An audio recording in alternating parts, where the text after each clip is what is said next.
una Verona decisa che non ha mai mollato dall'inizio alla fine, era questo quello che serviva oggi qua a Padova?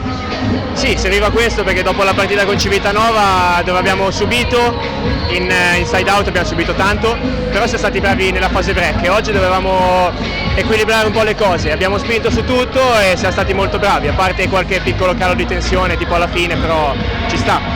Secondo te quanto Verona è Verona in questo momento e quanti margini di crescita ci sono? Ma si può sempre crescere in tutto, abbiamo tanto da lavorare, siamo assieme da 2 mesi, quindi ne abbiamo di cose da fare ancora, stiamo lavorando molto bene in palestra e spingiamo tutto il tempo. Per quanto riguarda il coach, che tipo di mentalità vi sta dando in queste partite? Mentalità vincente, perché è uno che pretende sempre il massimo, ogni giorno, tutti gli allenamenti, devi tornare a casa che hai la testa che esplode da quanto sei concentrato, quindi è un lavoro che paga tantissimo, io lo sto vivendo sulla mia pelle, quindi sono molto contento.